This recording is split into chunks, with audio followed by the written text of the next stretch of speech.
Tere kõigile, ilusat pärastlõunast.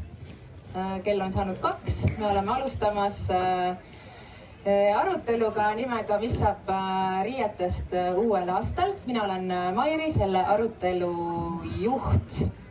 Ja minuga on siin laval päris palju inimesi, kindlasti kõik, võib-olla kõik, aga mõned teist mõtlevad, kes on rohkem Arvamusfestivali kogenud ja mõtlevad, issand, nii palju inimesi, mis siin saama hakkab, kes kõik, kas üldsegi kõik sõna saavad, siis hetke pärast räägin ka selle lahti, et ei pea muretsema, teie siin olge, nautige, mõelge kriitilisi küsimusi välja kõikidele, kellele esitada tahate. Tutvustame meie inimesi ka siin, kes siin järjest istuvad, siis te teate ka täpselt, kellele oma küsimusi siis suunata. Ma siis alustan siitpoolt siis. Siin minu kõrval istub Auli Uibopin, kes defineerib ennast kui jäägialkeemik. Võite vahepeal siis plaksutada, aga ei pea. Täitsa okei, võite lõpus ka plaksutada lihtsalt. Siis edasi on meil siin Anett Adamson, kes on siis Fashion Revolution Estonia üks eestvedajatest. Siis Aneti kõrval on Ivo Jaanisoo, kes on Kliimaministeeriumi elukeskkonna ja ringmajanduse asekantsler. Siis on meiega Rait Vihelgas, kes on MTÜ-st Eesti Jäätmehoolduskeskus, juhib seda. Siis on meiega Mari-Helene Kaber, Humana Eesti juht, infojuht, aga juhib näete. Siis on meiega Kerli Kant-Pass, kes on ringmajanduse dotsent Aalborgi ülikoolis ja tekstiilide ekspert. Siis on meiega Rainer Pesti, endine Ragn-Sellsi äriarendusjuht, praeguseks juba ettevõtjaks saanud ja ringmajanduse ja tööstussümbioosi eestkõneleja. Meiega on Kalle Krents, aktsiaselts Keskkonnateenused, äriarendusjuht. Ja siis on meiega Maiko Keskküla, sõbralt sõbrale, juht. Nii, meid on palju, aga ärge üldse laske ennast sellest heidutada, sellepärast, et te võitegi võtta ka seda arutelu kui sellist, et te olete sattunud ühele täiesti tavalisele erinevate osaliste koosolekule. Näiteks Ivo ministeeriumis kindlasti selliseid kogeb nädalast nädalasse, kus siis erinevad osalised tulevad kokku ja arutlevad, et kuidas siis saaks ühe või teise teemaga edasi liikuda, kuidas me saame võtta erinevate huvigruppide soove arvesse ja mingis mõttes me võtame seda arutelu ka kui sellist suurt koosolekut. Meil ongi siin erinevate organisatsioonide ja vaadete esindajad ja meie vestlus siis käibki selle ümber, et milline võiks siis olla Eestis tekstiili jäätmete laiendatud tootja vastutussüsteem. Tekstiilijäätmed probleemist laiemalt me täna ei peatu, sellepärast et me eeldame väga julmalt seda, et tänaseks siin meie kõik kuulajad juba on teadlikud sellest, et tekstiilide tootmine on raiskav, reostav, teeb keskkonnale halba ja seda me ei pea pikalt siin peatuma ja rääkima, kui halb sellega kõik on, selle oleme selgeks saanud. Ja nüüd me vaatame edasi tulevikku, sellepärast et 1. jaanuarist Euroopa Liidu siis nõude kohaselt me peame hakkama tekstiilijäätmeid eraldi koguma, liigiti koguma. Meie kõik oleme siis me ettevõtjad, oleme me tarbijad ja meie arutelu käibki selle ümber, et kuidas seda siis teha, mis siis edasi saab, kuidas see tootja vastutus siia taha saaks tekkida, mis elemendid on olemas, mis elemendid on puudu ja nii edasi. Enne veel, kui ma annan siin meie kõnelejatele siin koosolekul ka sõna, ütlen ka seda, et mis see tootja vastutus siis ka tähendab, et võib-olla see kõlab võõralt, aga Eestis on meil juba tootja vastutus rakendatud väga mitmetes valdkondades ja just probleemtoodetega. Näiteks toon teile elektroonikajäätmed. Meil on elektroonikajäätmetel, näiteks kui sa ostad Euronixist mikrolenahju, siis Euronix on kohustatud sellega sealsamas uuesti vastu võtma ja Euronix maksab siis tootjavastutusorganisatsioonile, kes siis vastutab selle eest, et need asjad kogutakse turult uuesti kokku, võetakse nii palju juppideks kui võimalik ja saadetakse siis need materjalid ümber töötlemisse või mingil muul moel käitlusesse. Ehk siis me räägimegi sellest, et meil on süsteem, kus on ka tootjad sees, tähendab ongi tootjad, sest on nimi on tootjavastutus, et materjalid või mingid teatud tooted saaksid siis õiglaselt käideldud. Ja nüüd meid ootavad tekstiilid, neid ootab sama tulevik, aga kuidas me seda Eestis teeme? Ja minu esimene siis sõna andmine läheb Ivole ja kohe küsikski niimoodi, et Ivo ju teie ministeeriumis ju Kliimaministeeriumis juba, ma loodan, jõudsasti tegelete sellega, et 1. jaanuarist midagi juhtub. Kuskilt tuleb suur ETV-sse südaöösel teade, et nüüd hakkage tekstiile eraldi koguma, et mis siis 1. jaanuarist juhtuma saab või mis te praegu planeerite, et juhtuma hakkab? Ja, tere kõigile! Selles valdkonnas on toimumas väga palju muutusi, nagu ka tegelikult teistes erinevates jäätmevoogudes või toodete kategooriates. Jäätmete puhul me tooks välja 3 põhilist muutust, et see küsib ka 1. jaanuari kohta. Et 1. jaanuarist on väga selge muutus see, et tuleb hakata omavalitsuste pakkuma liigiti kogumise teenust. Ehk siis täna juba tegelikult enamus omavalitsusi seda teevad, et saate näiteks jäätmejaama oma tekstiilid ära viia. Paljudes on see tasuta, just käisin Hiiumaal, viisin ära, juba hea oli. Ja on minu teada kuskil 9 või 10 omavalitsust, kes seda praegu ei tee. Et ma ei teagi nüüd inimese jaoks, kui suur muudatus see on. Aga kahtlemata selle valdkonna jaoks on oluline selline statement, et nüüd edaspidi ei saa tolereerida segamini tekstiilijäätmete kogumist ka just tekstiili valdkonnas. Teine suur muudatus on tegelikult terve pakett muudatusi tuleneb meil jäätmete raamdirektiivi muudatusest, ja kus ongi tegelikult see tootjavastutuse teema sees.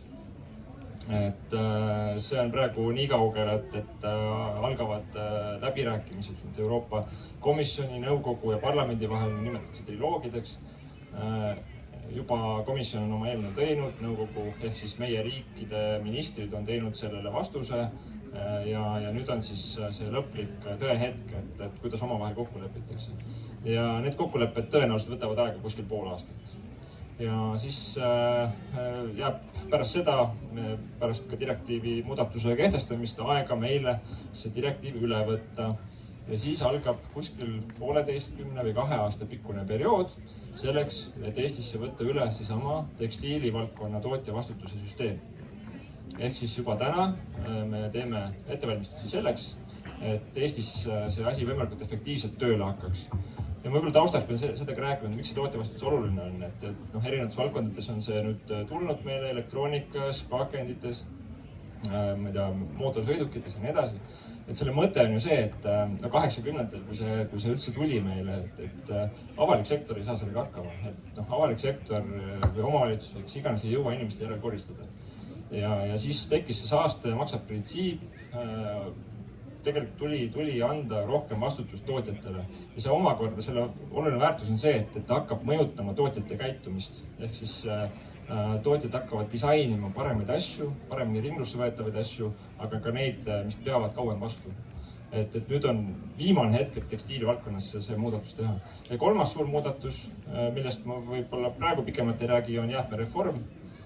See on küll ette nähtud olmejäätmete valdkonna, ütleme, ma nii reljeefselt ei ütle, et revolutsiooniks, aga ikka väga suureks ümberkorralduseks, et selleks, et Eesti käiks sama sammu näiteks edukamate lääneriikidega. Et siin on jah, mõned olulised momendid, mis mõjutavad ka tekstiili valdkonda.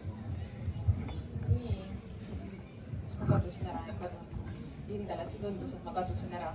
Nii, ehk siis kohalikud omavalitsused teavad, et 1. jaanuarist midagi juhtuma hakkab tekstiilidega. Nii, vaatan Raidule otsa, tema esindab siin kohaliku omavalitsusi mingis mõttes. Kas on nii, mis kohalikud omavalitsused siis praegu teevad? Koguvad konteinereid? Ja tervis kõigile. 1. jaanuar ikkagi tuleb valgussou, et ilutulestikku lasta ei või ja joome mulli vett.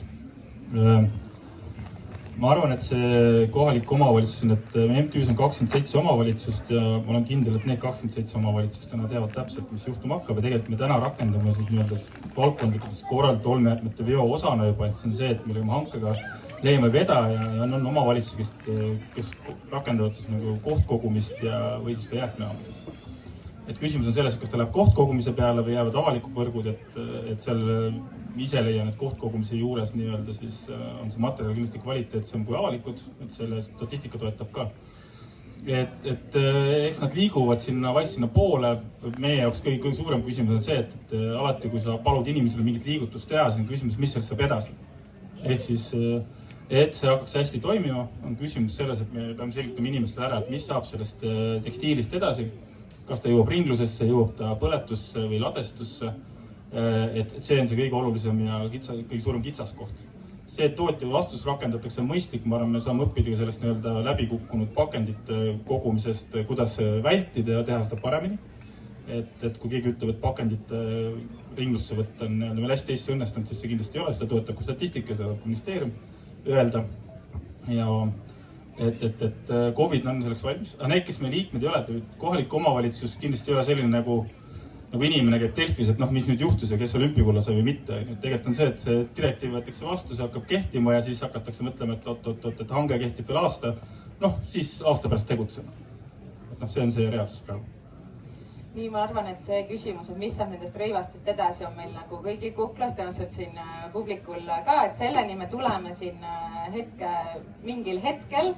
Aga ma siin, sa mainisid seda, et see tarbija peab ka midagi siis teisiti tegema, et üks asi on see, et ongi sellel nii-öelda kohalikul omavalitsusel on mingid kohtkogumiskohad, aga siit ma küsikski, kas siis Rait, sina vastad või näiteks Auli, sul on kogemus sellega, et kas me, või ka siin Maikole ja Marile vaatan otsa, et kas meil tarbija on valmis koguma seda tekstiili eraldi, et kuidas meil täna selle tekstiili kogumisega on? Nagu täna ju meil kõigil on ju kodus väike tekstiililadu ju. Ja siis on meil statistika pooldab, et naisterahvad on need, kes siis seda ladu tühjendavad. Minu kodus abikaasa, siis kui ma ära olen lähetustel, koristab kõik mu enda arvates head riid ära. Sest mul on ikka kartulipõlluriid ikka olemas, millega see kartulipõllu, kui kartulipõldu pole. Aga ma arvan, et tarbija nagu, tegelikult tekstiil on juba olemas, meie vanu riidid ei kanna. Enamus otsib tegelikult, meie perega oleme kirikutesse viinud, on ju näiteks, siis väekasvuskõlblikud on tegelikult saanud oma tuttavatele või taaskasvuskeskusel nagu Maikol on nii-öelda. Et tegelikult see valmidus on olemas, aga kui me nüüd hakkame ütlema, et on kohustuslik kodu juures üle anda, siis hakkad küsimus, et kuule sõbrak, aga mis edasi saab? Ma annan sulle üle küll, aga mis teed selle? Aga vaata, siis ta küsib, aga kui ta konteinerisse viib, siis ta ei küsi. Siis ta annab selle vastutuse lihtsalt edasi järgmisele kohale, on ju. Aga minu kogemus näitab ikkagi seda, väga vabanda, mu laps tahab ka rääkida vist. Aga minu kogemus näitab ikkagi seda, et inimesed teavad esiteks väga hästi, mis neil kapis on. Nad teavad väga hästi, mis kvaliteet neil seal on, mis materjal neil seal on ja nad väga hea meelega ka sorteerivad mitte tekstiili eraldi olmeprügist, vaid tekstiili eraldi kasutuskõlblikust on ju ja nii edasi. Ja see pilootprojekt, mis mina hetkel teen, kusjuures paari teie omavalitsusega Hiiumaal, nii kahju, et sa jäätmejaama viisid, sest ma oleks tekstiilitaksoga järgi tulnud nendele asjadele, sest jäätmejaamas ta juba on jääde, on ju. Et mina ja rebalad on ju, isegi kui sa viid sinna kuiva asja, siis lõpuks ta saab seda ilma ja ta on jääde. Et mina ikkagi arvan, et tekstiil ei ole prügi, proovin selle inimesele kodust kätte saada, vaadata, mis tingimustel ta siis minuni jõuab, et mis temast edasi teha saab. Ja kui sa ukselt uksel ikka käid, sa saad väga head asja, et ma ei saa märga asja, ma ei saa, katkist ma saan, aga seda ma tahangi, sest ma küsin katkist asja. Aga ma tahan näha, et millises seisus ta on ja inimesed väga hea meelega räägivad, nii vaadake, siin on see pluus, sellel on nööp puudu. Okei, väga hea, märgistan ära, ma tean, et seda tuleb parandada sealt või sealt, on ju. Aga ühesõnaga, ma siin ramblin. Inimene teab väga hästi, mis tal kapis on. On paar kohalikku omavalitsust, kes teavad ka, et tekstiil ei ole prügi või nad tahavad, et tekstiil ei oleks prügi. Sama nagu mina. Jah. Nii. Aga siis, ma ei tea, Maiko, Mari, kuidas teil on selle kogumisega, et on prügi või ei ole?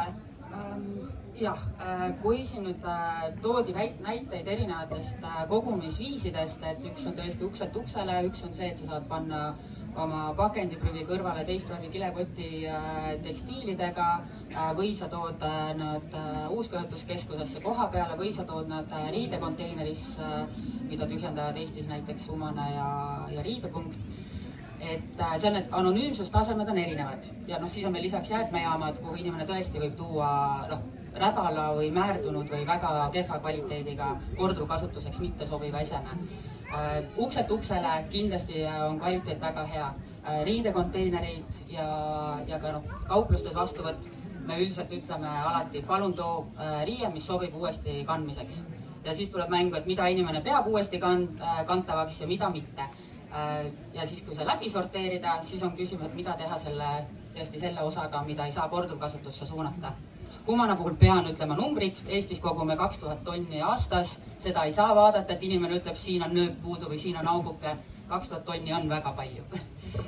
Ja kõigest, mis me Eestis läbi sorteerime, me suudame 80% hetkel saata korduvkasutusse ehk kandmiseks, 15% ümbertöötlus, 5% paraku prügi, aga kui me ütleme, et järgmisest aastast kõik, mis inimestel kappides on, tooge aga kas konteinerisse, jäätmejaama, andke ära, kvaliteet läheb raudselt alla, sest praegu inimene annab korduvkasutatava asja ära, siis ta annab kõik ja siis me oleme väga suure, kõik, kes praegu koguvad, kõik, kes sellega peavad tegelema, me vaatame väga suurt hulka kehva kvaliteediga kaupa. Me siin tegime mõnusad hunnikud, imeilusad asjad on meil seal selja taga. Siin on asjad, mis tõenäoliselt võivad sobida kandmiseks, aga siin on juba natukene niidid väljas, ümbertöötluseks sobib, korduvkasutuseks pigem mitte. Imeline jope, miks mitte? Ja kui me nüüd vaatame seda teiselt poolt, me arvame, et see on meik. Me ei tea täpselt, mis on, me arvame, et see on meik. Sellist asja ei pane ükski pood müüki, eks. Aga ümbertöötluseks on siin nii palju erinevaid materjale, et hetkel ei ole ka ümbertöötlejad, kes ütleb, jess, mul on hädasti selliseid tekstiile või rõivaid vaja. Et need on nagu põhiprobleemid, millele me hakkame järgmisest aastast otsa vaatama, mida teha asjaga, mis ei sobi korduvkasutuseks. Ma praegu veel ei oska vastust öelda, võib-olla me siin tänase arutelu lõpuks oleme seal, et meil on vastus valmis, aga Maiko, sinu poolt. Jah, aitäh ja tere ka minu poolt. Et jah, see sõbralt sõbrale riidehunnik siin tõesti seda näitab, et meie oleme püüdnud inimesi motiveerida sellega, et see riie, mis ta kaupluses toob, et on annetus. Et selle annetuse kaudu siis me aitame omakorda, müüme selle ära ja sellest teenitud rahast siis aitame omakorda abivajajaid ja need, kes on siis omadega pahuksis või hädas. Aga ausalt öeldes ei ole ka see kõige paremini õnnestunud, et inimene toob ikkagi kõik need asjad ja me sorteerime neid ja kui me ka väljaspoolt riiki toome, siis samamoodi seal sorteeritakse, meie sorteerime, järgmised ringid sorteerivad, et see väga suur küsimus on ka see, et kuidas mõistlikult ja tõhusalt nagu seda kogu seda sorteerimist viia selle maani, et me ei peaks nagu topelttööd tegema. Ja kahtlemata see, mis sellest edasi saab ja suuresti ka üks osa sellest küsimusest, et mis saab riietest järgmisel aastal, on see, et kui inimesed nüüd seda liigiti koguma hakkavad, siis seal hulgas ja peale selle, et teda ei ole võimalik, mis on nii-öelda siis selline täiesti prügi, millest saab omakorda muidugi ümber töödelda, aga mis oleks võimalik kordus kasutada, et kuidas me sellest nagu sealt selle kätte saame. Ja kindlasti küsimus täna siin Ivole ja Raidile on, eks ole, et mismoodi me nüüd sealt sellest kihistusest selle korduva kasutava kätte saame. Et see kuskile, et me ei teeks endale selle sorteerimisega karuteenet, et me sorteerime, inimesed massiliselt viivad ära ja tegelikult lõpptulemus on see, et korduvkasutusse jõuab hoopis vähem korduvkasutatavaid riideid. Mul on sorteerimise kohta küsimus, et ma ise tean, et see on suur probleem, sest see on suuresti käsitsi tegemine. Me ei ole Taani, kus AI tehnoloogiaga sorteerimine on, kindlasti teie sorteerite. Aga kas poleks mõistlikum, et inimene ise sorteerib ära? Praegu te saate kasutuskõlbmatuid sellepärast, et inimesel on kahju neid ära visata. Ta loodab, et keegi parandab selle nööbi ära või mis iganes, või ta on ise unistanud, ta teeb seda, on ju. Ehk siis, et see sorteerimise volüüm ära võtta, inimene saaks tegelikult täiesti vabalt kodus ära sorteerida. Hästi ausalt öelda, nii, see on see ja nad teevad seda. Minu viimase selle pilootprojekti kogemus näitab, et inimene teab seda, on ju. Kõige paremini teab seda, kus mul on plekk. Mina tean seda, kus see on plekk, on ju. Et see sorteerimine on probleem. Sorteerimise töökulu, ajakulu, kõik see maht on probleem. Et see sorteerimine võiks tegelikult toimuda inimese kodus juba. mina olen 2 käega nõus, aga see eeldabki nüüd seda, miks me siin ka koos oleme, et see tarbija teadlikkuse tõstmine nõuab kõigi meie nagu ühist väga suurt pingutust, et see arusaamine nüüd sinna kohale jõuaks ja siin me peaksime väga suure ja tugeva ühise kommunikatsiooniväljana siis tegutsema. Kerli, sulle sõna. Ja mul on selle kohta kindlad nägemus, et tegelikult kui me vaatame nendesse riikideks, kus on juba alanud see kogumine, näiteks Taani, nad alustasid eelmine aasta, seda on teinud Soome, Norra, et uurinud, et seda tarbijakäitumist, et kui on siis see 2, et ta peaks kodus ära sorteerima, mis on siis korduvkasutatav ja mis on see tekstiiliprügi, siis Taani näitel me näeme, et tegelikult mis nad siis viivad sinna prügisse, seal on ikkagi üle poole on korduskasutatav. Ja tegelikult inimene, see on väga subjektiivne, mis inimesele tundub, et võib olla hea korduvkasutatav asi ja tegelikult ta võib ka isegi nagu täppesse panna, aga päeva lõpuks see sõltub ka sellest, kuhu ta selle viib ja mis on seal see võimekus.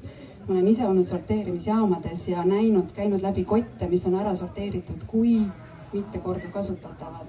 Ja tegelikult oli seal see, võib-olla ta oli natukene pesemata, võib-olla oli väike nööp vaja õmmelda, et see on tegelikult korduvkasutatav, aga tal on vaja seda korduskasutuseks ettevalmistus nagu tegevust. Et tegelikult see tarbijale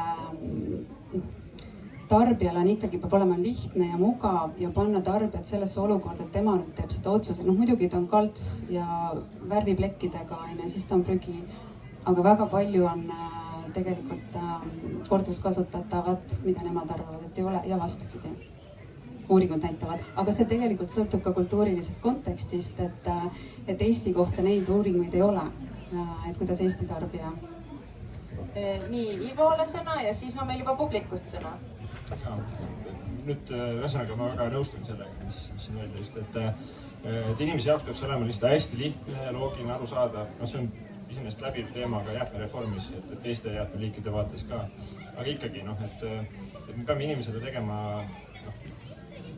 ma ei tea, võib-olla ma olen naiivne, aga ikkagi me peame püüdma panema inimest siis aru saama, et mis asi on see korduskasutatav asi, mis asi on jääde ja mis asi on üldse segaolme jääde. Et kui me seda ära ei lahenda, siis ma kardan, et meil see süsteem läheb liiga kalliks lihtsalt. Et see peaks olema tegelikult üks fundamentaalne küsimus selle tootja vastutussüsteemi üles ehitamisel ka. Nii, anname publikusse sõna ja siis Kalla sulle. Aitäh teile, Tiina-Katriin, olen mina esimene haridusfiloloogia, mis tähendab, et tahaks kohe ära küsida, mis on korduvkasutus, mis on korduskasutus, kuulsin juba ka seda, mis on taaskasutus. Ma tean, et meil on siin keegi, kes oskab väga hästi selle ära tuua, aga et kas me tegelikult ise siin kasutame samu termineid samamoodi ja kas mingil määral see hakkab ka mõjutama seda, et kui mulle öeldakse, et pane nüüd siia hunnikusse jääde ja siia pane taaskasutus, aga siia pane korduvkasutus, siis ma juba tegelikult eksin ära, eks ole, ja mul on lihtsam panna kõik kokku. Et kas ja kuidas see sõnamäng või sõnakasutus hakkab tegelikult kogu protsessi mõjutama ja kas me saaksime seda teha kuidagi lihtsamaks, ilma et me eesti keelele kuidagi liiga teeksime muidugi. Väga hea tähelepanek. Tõesti ajal, kui neid sõnu eesti keelde nagu tõlgiti reuse, et mina olen ka selle poolt, et meil oleks vaja reformida neid sõnu, et korduvkasutus, inimesed kasutavad segamini ja EKI lubab täitsa kasutada neid sünonüümidena, ehk siis kasutage seda, mida tahate. Mina isiklikult eelistan korduskasutust, aga näed, siin kuulen, inimesed ütlevad korduvkasutus, täitsa enda valik, mõlemad on sünonüümid.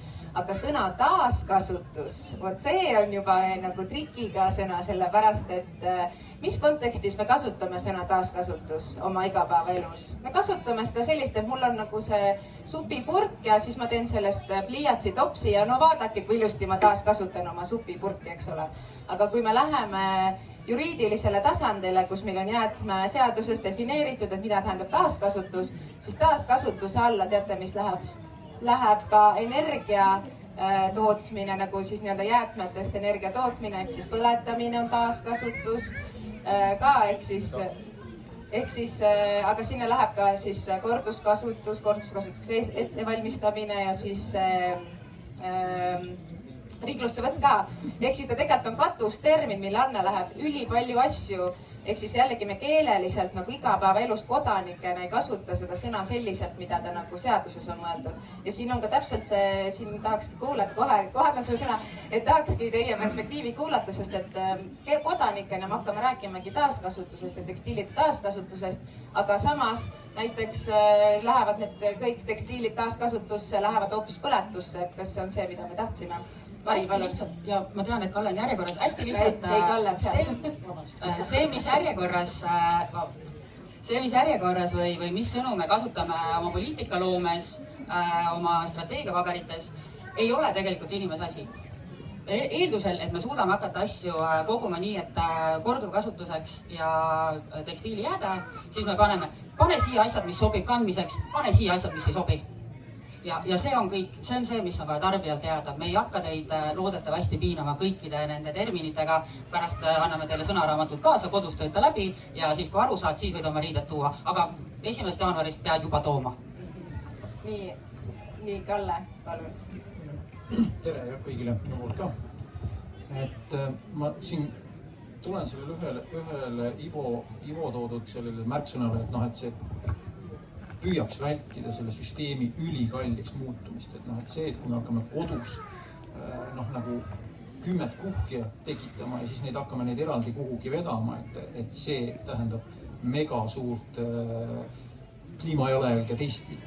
Ehk et seda püüaks ikkagi vältida. Et tänapäeval on juba olemas linnukesed, esimesed linnukesed, kus on tehnoloogiliselt saab ka neid tekstiile nagu eraldada ja ütleme selliste näidetena siis tehakse loomulikult nendes sorteerimiskeskustes tehakse esimene valik see, et kas ta siis kõlbab uuesti kasutada või mitte, et see on see esimene valik. Aga õnnetuseks on nagu see, et me räägime protsentuaalselt väga väikesest kogusest, üldisest tekstiilikogusest.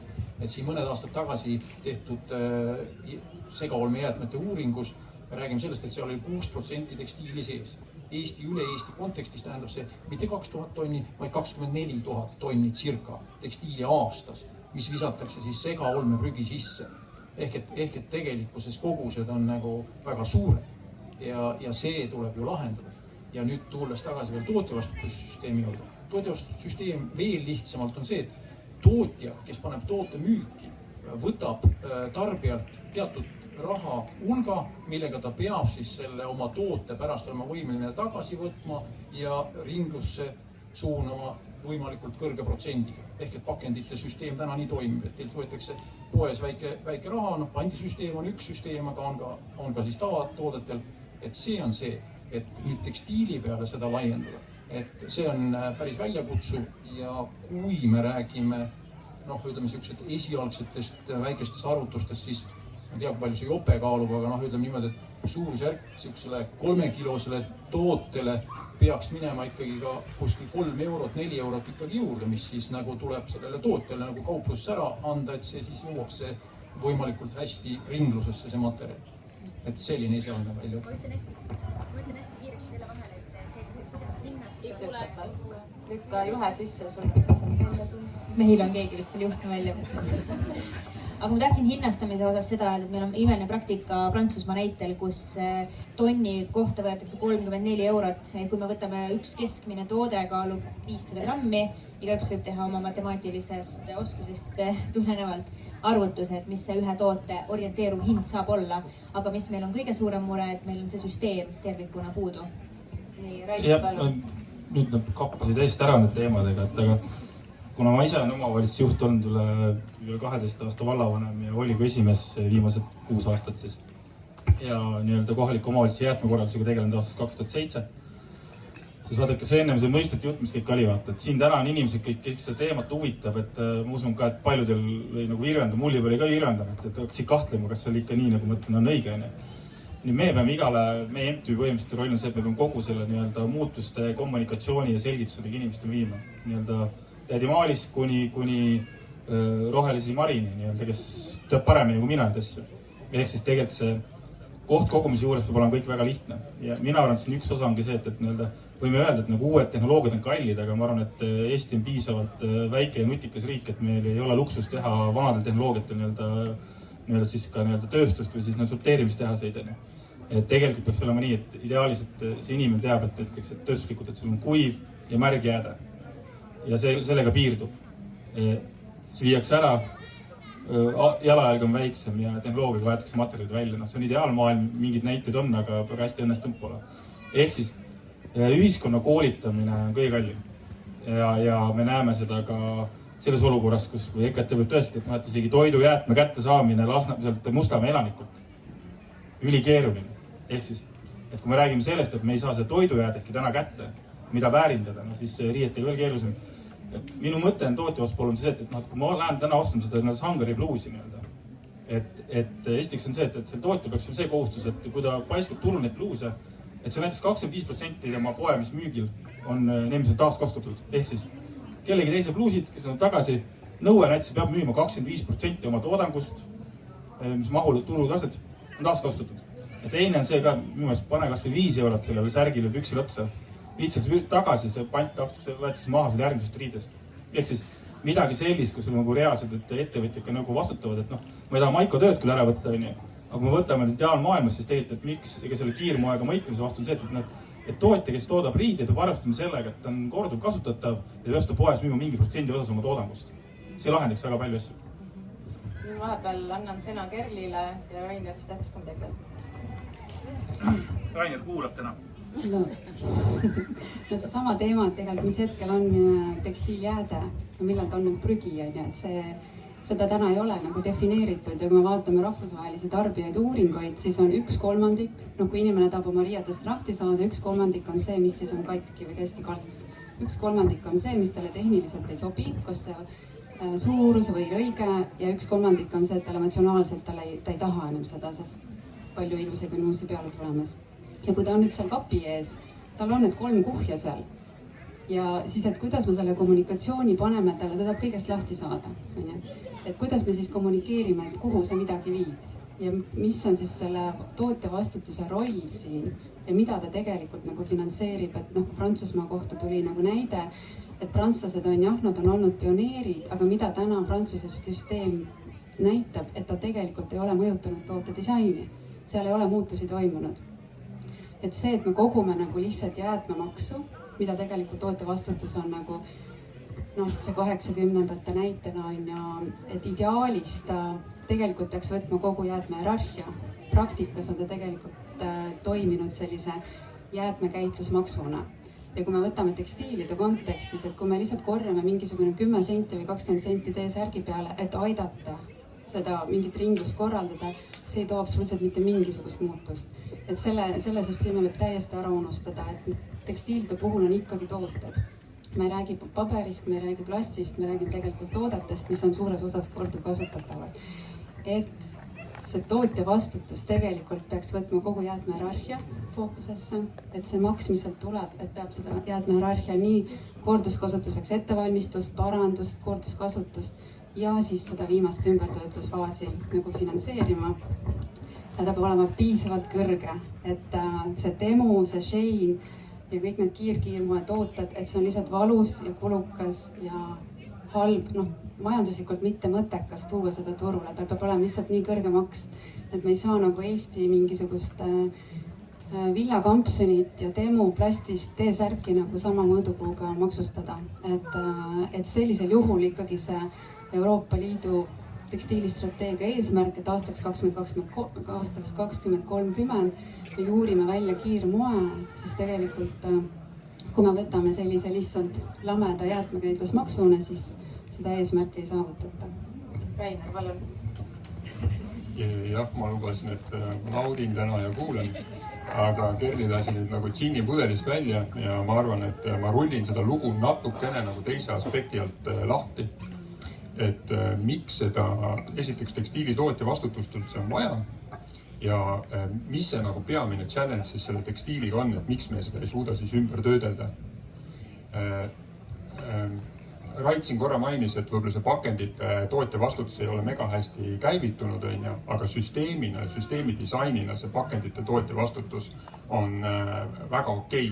Mida see tähendab, on see, et iga ettevõte, kes täna Eesti turule pakendeid laseb, ta peab need pakendid ära deklareerima. et mis koguses ta lasi ja mis materjali liigiga pakendeid ta turule lasi. Kas see on kartong, kas see on metall, plast, puit, mis pakend see on, onju.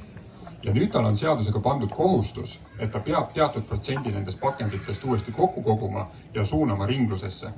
Ja see on nagu see asi, mida me peame nagu tekstiilitootja vastutuses õppima ja sealt koppima, et meil ei ole vaja leiutada mingit jalgratast.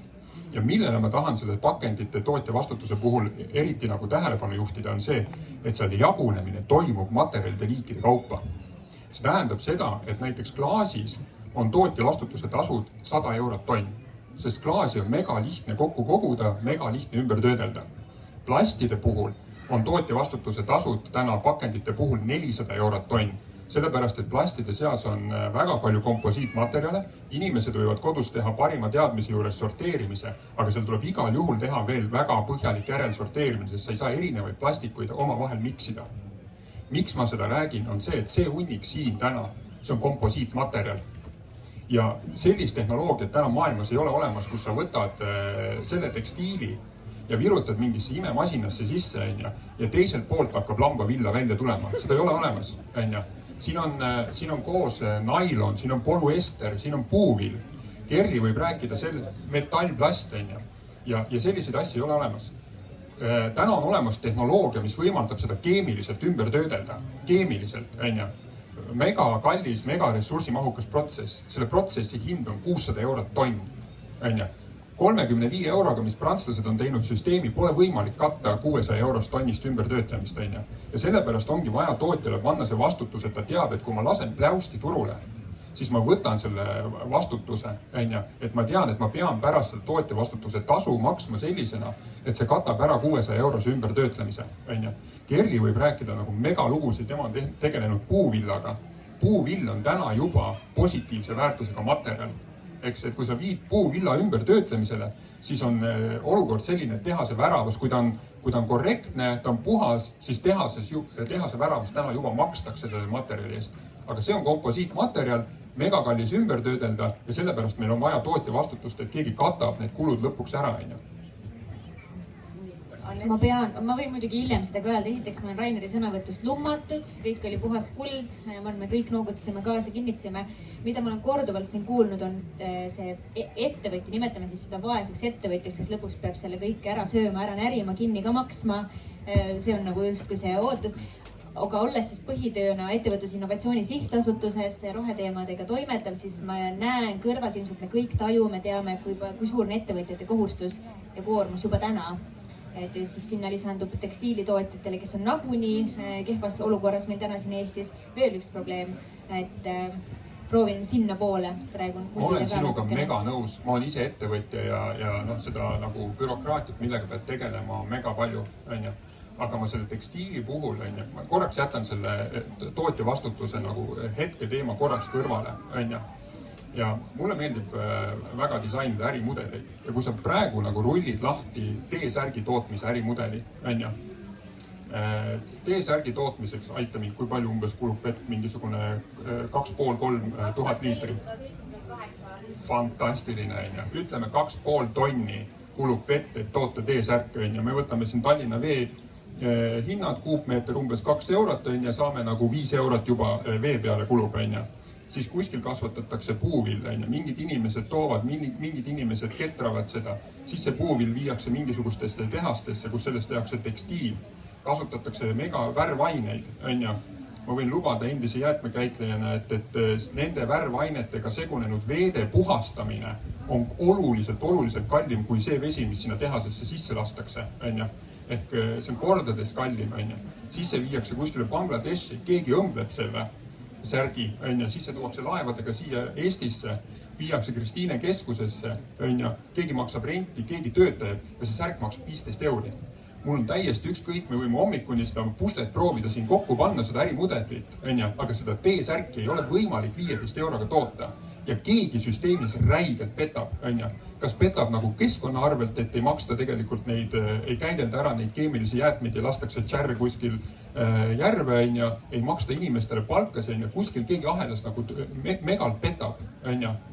Ja siis nagu öelda, et ärme nendele rohkem nagu liiga tee.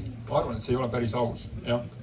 ja siis selle kõige kõrval on meil juba esimesed ettevõtted, tekstiilitootjad, kes proovivad neid uuenduslikke ärimudeleid käima lükata. Ei õnnestu, mitte kuidagi ei õnnestu, see on see reaalsus. Aga need ei õnnestugi, sest me tegelikult toimetame lineaarses majanduses ja tahab teha seda ringmajandust, kus meil tegelikult on lineaarne majandus, seadused soosivad esmast toorainet, seadused soosivad, et me tarbime rohkem, see on majanduse mootor, siis kõik need ringsed ärimudelid, vabandust, ma olen sellega 15 aastat tegelenud, need on tilulilu, et nad tegelikult täna nad ei lenda, nad jäävad sinna startupi faasi ja nad ei skaleeru enam. Viimane kommentaar ja siis ma lõpetan.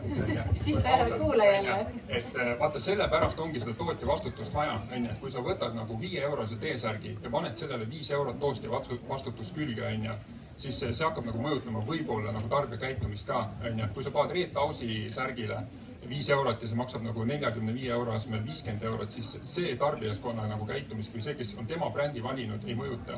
Aga just mõjutabki neid, et kes nagu toodavad seda nagu odavat riiet. Ivo kommentaar. Rahvastab ka. Ja palun, ja Maiko jookseb sinna.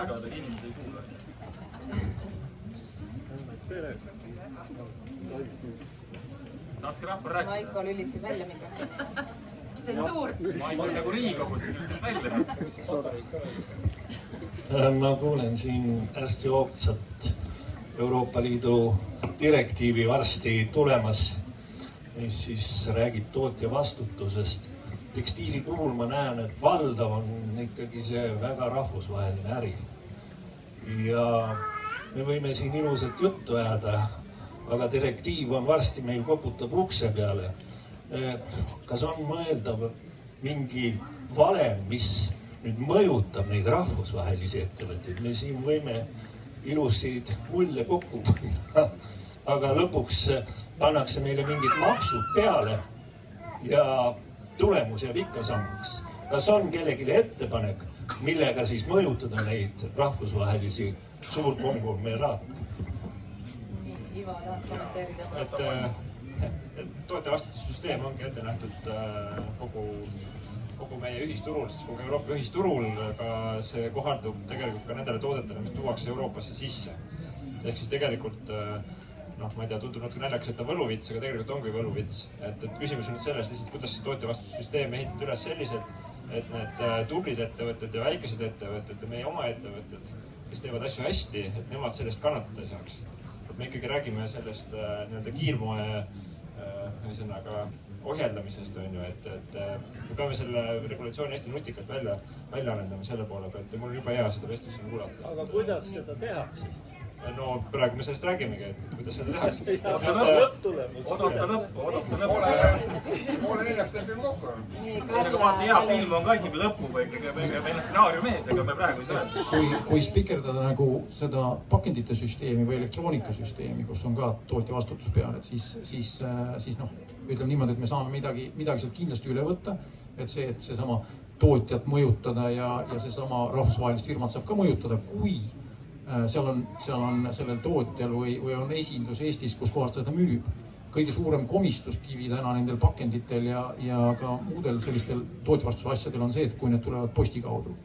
Ehk et kuskilt kuller toob või nii edasi. Et need on täna kuskilt süsteemist väljas ja tekstiili puhul kahjuks on suur osa, mis tellitakse otse kuskilt oma demo siin käis läbi ja mis seal veel on. Et see raha, et võtaks neid ka nagu raha ja mõjutaks, aga nendelt tootjatelt, aga sa ei saa kätte seda kuidagi. Taaskasutus ka? Sa mõjutadki nagu selle tootja vastutusega, sa mõjutadki taaskasutust ehk et see tootja peab selle raha kokku koguma ja süsteemi panema, et see toode saaks ringlusse võetud materjalina või siis liiguks õigele tarbijale tagasi. Ma mõtlen Maiko versiooni taaskasutust, kes teevad siin, vaevalt nemad mõjutavad rahvusvahelist organisatsiooni. Ei, täna see ikkagi toimib, et pakendite puhul ta toimib. Rahvusvahelised organisatsioonid müüvad Eestis. Ei, aga tead, minu meelest väga oluline öelda, tootja vastutus, tootja selles kontekstis on igaüks, kes paneb toote turule. See ei ole sangar ainult, vaid ükskõik, kes toob üle Eesti piiri mingi asja, mingi riide esemel seda siin müüa, on selles tootja vastutussüsteemis tootja. eks, et seda peab nagu meeles pidama ja see on see, millega me tegelikult mõjutame kõiki neid, kes ei tooda Eestis, vaid toodavad mujal ja toovad meile või toovad Euroopasse. Et võib-olla me seda väga ei rõhutanud, sest me kõik nagu by default nagu teame või mõtleme sellele, aga jah, et sellena, et turule tooja maksab. Ma segan seda vett veel selliselt, et kuna Eesti on võtnud eesmärgiks majanduskasv 2-kordistada, jah, siis kuidas see siia valemisse mahub? Ega meil 5 rikkama sekka pidime ka saama ju selles mõttes, et see on seesama see ringmajandus, et kuidas see nagu, see ongi see triki koht, et ega siis samamoodi kui lineaarsest majandusest räägite, täna see, et kuidas see ringmajandus muutub tasuvaks, et täna keegi investeeris nii-öelda suurelt sinna, kui seal ei tule ka nagu reaalne ärimudel taha, et ta on kasumlik, on ju. See tähendab seda, kas hakkab avalik sektor seda doteerima nii-öelda, väga tugevalt nii-öelda mõjutab seda käituvust, on ju. Siis täna me elame selles maailmas, ega omavalitsusjuhina ka, et jube tore, et teemegi taaskasutusmaterjalidest teepiirded või plastrit, siis ostame plastikut ja paneme fibenolis, paneme seda jääkpuitu, paneme astmel sisse, on ju. Aga see kõik on kallim. Lihtsalt 10, 20, 50% kallim. Ja me oleme kahjuks nii vaene riik, et me ei suuda seda teha. Ja nüüd küsimus, et kuidas ringmajandus ettevõtted saaksid nagu päriselt ettevõteteks, see on niisugune $1 miljon küsimus võib-olla. Rainer praegu teeb seal tööd, tuli suurest korporatsioonist ära, võib-olla tema lükkab selle käima oma meeskonnaga paremini, aga neid ideid ja algatusi on palju. Ja, aga seal aitavad ju tegelikult inimesed, täpselt nagu teie, härra, saate enda euroga valida, et mis saama hakkab, eks ju. Et teie enda euroga valite, mida teie ostate. Kui te ei osta neid asju, mida toodetakse, mida me ei taha, siis te aitate sellele kaasa. Saate aru, mis ma mõtlen? Et te ostate puhast asja, mida ongi näiteks lihtsam ümber töödelda, mitte seda asja sealt Hiinast. Ehk siis inimesed saavad ise oma euroga hääletada. Kerli? Aneti küsimusele, et et peab kasvama, aga pole mõtet teha asju, mis meil on täna juba liiga palju. Et tuleb lihtsalt kasvada nagu teistes kohtades siis, et ega tekstiil ei ole ju paha asi, meil on kõigil vaja seda, aga see ületootmine, ületarbimine on probleem. Ja kuidas nagu seda ohjata, kas nagu toota uusi asju juurde, täna mulle tundub nagu jabur, et tuleks teha siis muid asju, hakata neid parandama aga selleks, et need ärimudelid toimiks, on meil vaja maksumuudatusi, meil on vaja väga palju erinevaid regulatiivseid hoobasid, mis tegelikult nüüd ringsetele ärimudelitele nagu loovad selle keskkonna, kus nad saavad ka ellu jääda. Ja ongi, et sul on väga kõrge nagu uue tootemaks, eriti kui tal on veel 5 kiudu kokku segatud, sest seda on võimatu ümber töödelda. Täna ei ole selliseid tehnoloogiaid, et need tooted peavad olema kallid ja samal ajal siis need parandused, väärindamised, upcyclingud ja kõik need muud toredad asjad, et nendel peab olema see ärikeskkond, kus nad tegelikult saavad ka nagu lennata, sest see ringsete ärimudelite teema, ma kirjutasin doktoritöö sellest 8 aastat tagasi. Olen väga skeptiline, palju arvamusi, et nad tegelikult täna on müüt ikkagi.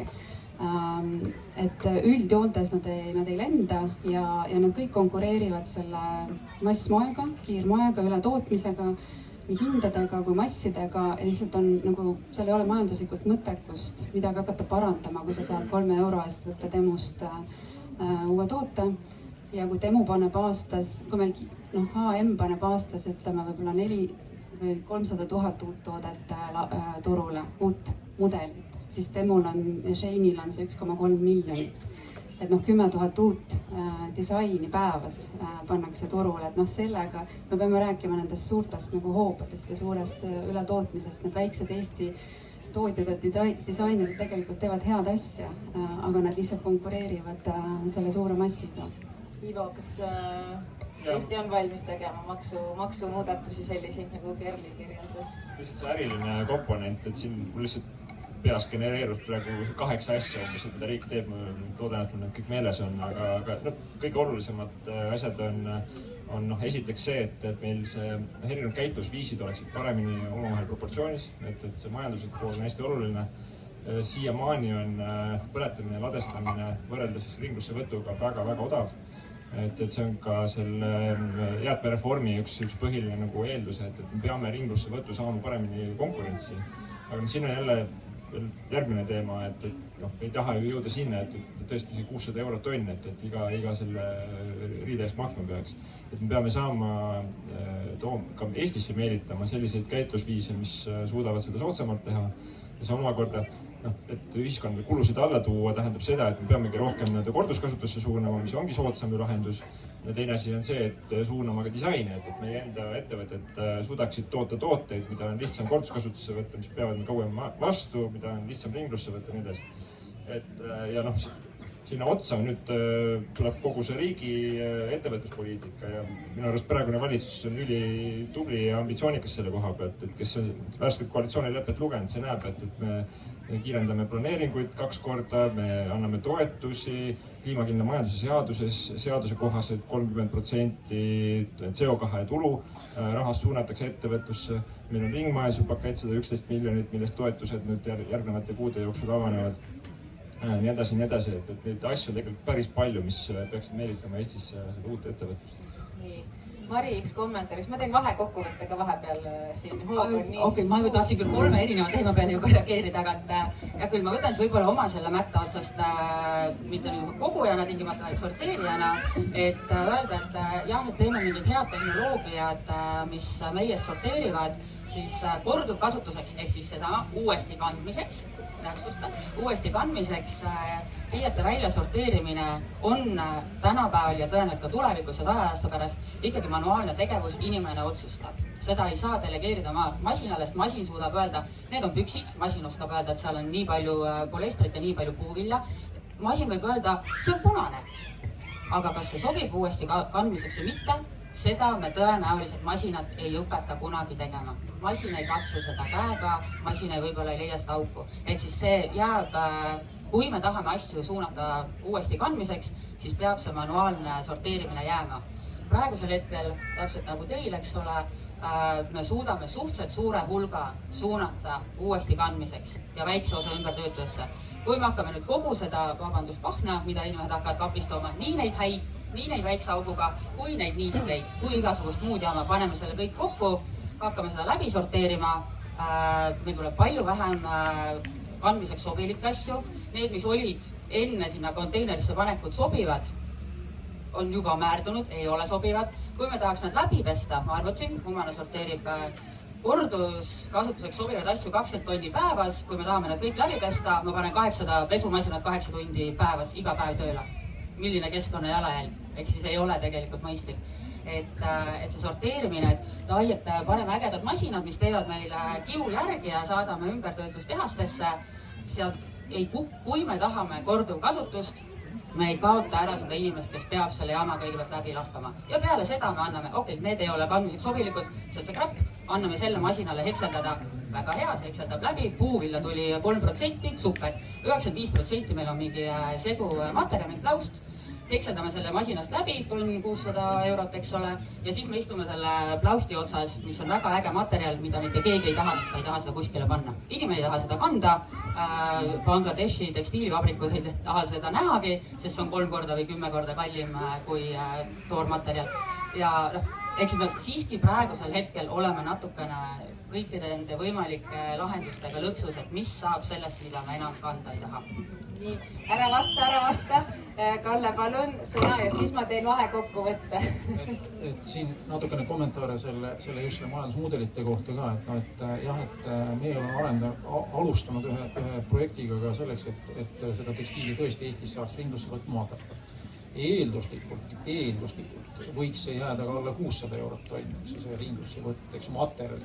Aga seal on väga suured olulised nüansid, mis tuleb lahendada, et küsimus on selles, et sellised tehased, mis oleks võimelised nagu midagi tegema, mis on ka nagu soodsamalt kätte tuleb, vajavad mega suuri alginvesteeringuid ja kui me räägime, et see tegelikult tõsiselt, see on komposiit ja see on kräpp, eks ju. Siin on neid trukke ja mudikaid ja asju nii palju sees, et see lahti lahutamine on ikka nagu mega suur töö ja nüüd, kui sa tahad sellist tehast Eestisse püsti panna, siis see maksab, ütleme, kordi rohkem kui mingi pakendi sorteerimine või mida iganes.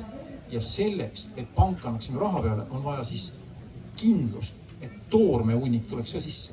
Ehk et kus kohast tuleb toore. Ja kui see on täna nagu omavalitsuste korraldada, siis tähendab see seda, et 72 omavalitsustest on õige, eks ju, tuleb ankel osaleda ja saada siis igalt ühelt mingi nutsukene, mis on siis mingi ala tonnikene või 3 siin, mis iganes kuus, eks ju. Et sellega nagu ei lenda kuhugi. Kõigepealt on vaja toormevoogu, siis on vaja rahastust et sellist tehast üldse Eestisse teha. Ja õnnetuseks Eesti kogus on jällegi tehasel liiga väike, et siis tuleb ka tuua mujalt sisse. Aga võimalik juba tänapäeval on tehnoloogiad arenenud ja ütleme, prognoositav hind võiks seal olla alla poole sellest, mida Rainer välja kuulutas. Et võiks olla, aga see kõik sõltub. Aga ma veel kord ütlen, ennem ei teki ühtegi tehast, kui ei ole kindlus, et toormevood on olemas ja teiseks, et on mingi tagatis, et ka see raha seal ära tasub. Nii, väga hea siin teemasid on nagu siin nii palju olnud, aga samas räägime ikkagi ühest ja samast asjast, mis on tore, räägime tekstiilidest.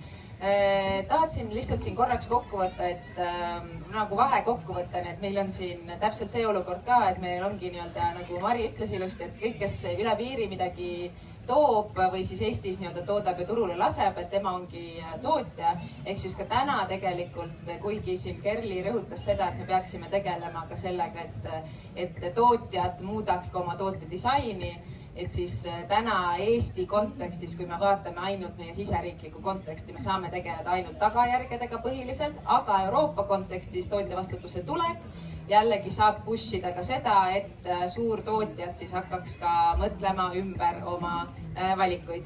Aga siin ongi just see väljakutse, võtan vahel veel kokku, et kas me palume tarbijal, kas me hakkame ise kõik koguma 3 eraldi konteinerisse kodus või on meil üks konteiner, kes see sorteerib, kuidas see toimib, kes selle kinni maksab, et siin me ei ole veel jõudnud selleni, et mis see üks arusaam on.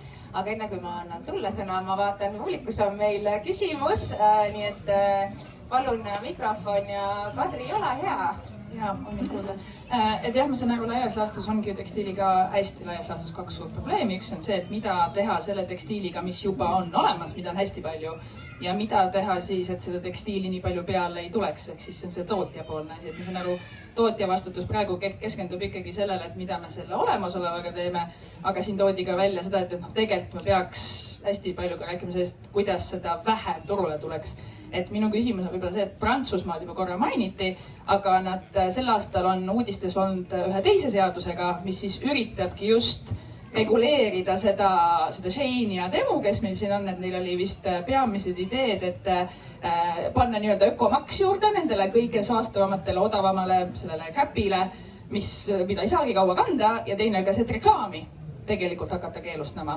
Et see on üks riiklikul tasemel meede, mida üks riik nüüd katsetab, see on hästi nagu uus, aga võib-olla keegi panelistidest tahab vastata, et kas me peaks ka midagi sellist tegema, et see tootja vastutuse alla võib-olla ei lähe, aga et me peaks tegelikult hakkama seda sisse tulevat kaupa kuidagi reguleerima mingite teiste meetmetega.